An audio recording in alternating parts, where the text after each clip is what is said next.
नमस्कार, आप भारत भूमि देख रहे हैं और मैं आपके साथ अंतोष कुमार। संसद के दोनों सत्रों से पास हो चुका है और राष्ट्रपति की मंजूरी भी मिल चुकी है, यानी कि वक्फ संशोधन बिल यह एक अब एक्ट बन चुका है, कानून बन चुका है। मगर बहुत सारे लोगों ने इसके खिलाफ सर्वोच्च न्यायालय में पिटीशन दायर किया था। उसके बाद इस पर सुनवाई चलने लगी, जिसके कारण सरकार के द्वारा ही इसको कुछ समय के लिए, यानी कि जब तक ये सुनवाई चलेगी तब तक इसको रोक के रखा गया है। सर्वोच्च न्यायालय ने भी बहुत सारे सवाल उठाए। उसके बाद सरकार को वक्त दिया गया, सरकार ने वक्त लिया जवाब देने के लिए। तो सरकार ने 1332 पन्नों का शपथ पत्र सुप्रीम कोर्ट में पेश किया। जी, 1332 पन्नों का। उस पर उन्होंने जितने भी याचिकाकर्ता थे, जिन लोगों का सवाल था, सुप्रीम कोर्ट ने जो सवाल पूछे थे सर्वोच्च न्यायालय ने, उन सभी सवालों का जवाब सरकार ने दिया।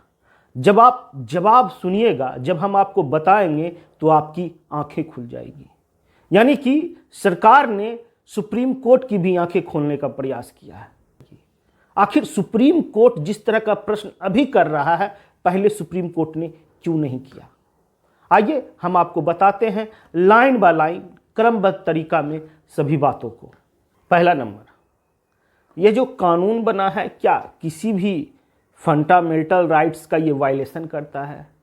क्या किसी भी तरह यह संविधान विरोधी है, या फिर इसको किसी तरह बेईमानी से इस बिल को पास किया गया? तो नहीं, संसद के दोनों सत्रों में वोटिंग परसेंटेज के जरिए जिस तरह प्रक्रिया होती है किसी भी बिल को पास करने की, उसी तरह इस बिल को भी पास किया गया। यानी कि इसमें किसी भी तरह का फंडामेंटल राइट्स का वायलेशन नहीं किया गया है। यह पूर्ण रूप से संवैधानिक तौर पर यह बिल पास किया गया है। उसके बाद इसको कानून बनाया गया है। याचिकाकर्ता का कहना था कि आर्टिकल 25 और 26 फंडामेंटल राइट्स का वायलेशन है। तो सुप्रीम कोर्ट ने पहले ही मान लिया है कि इस तरह की कोई बात नहीं है। इसमें कहा गया है, जैसे कि लोगों का सवाल था, पिटिशनर का सवाल था कि धार्मिक रूप से, यानी कि उसके धर्म में हस्तक्षेप है। तो सरकार ने इसका जवाब दिया कि धार्मिक रूप से इसमें धर्म से इस एक्ट का कोई लेना देना नहीं है। किसी के मजहब में यह किसी भी तरह की सेंधमारी नहीं है।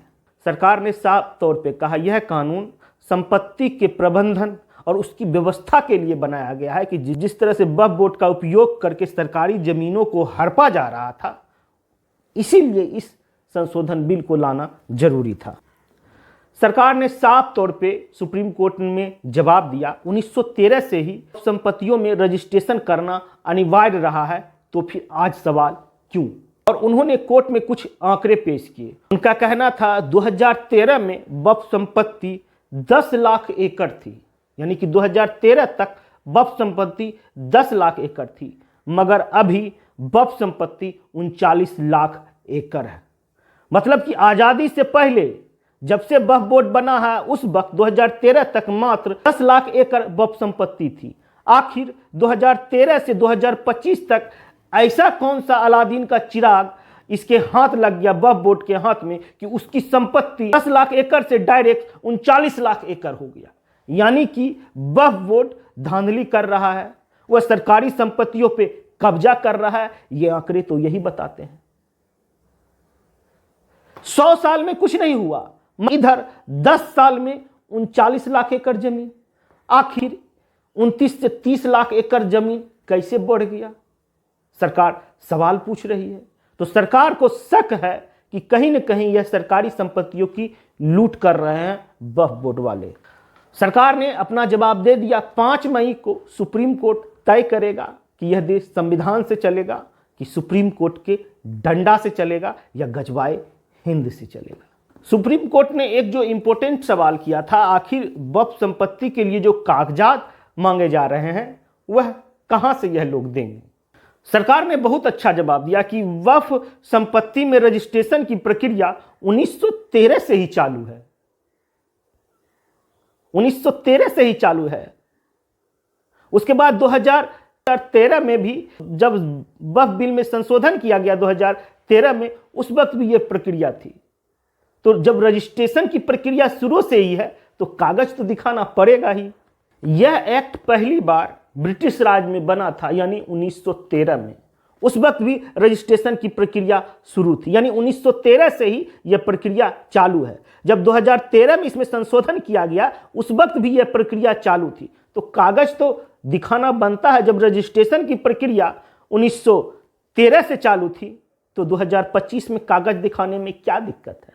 कागज नहीं दिखाएंगे, दिखाना तो पड़ेगा।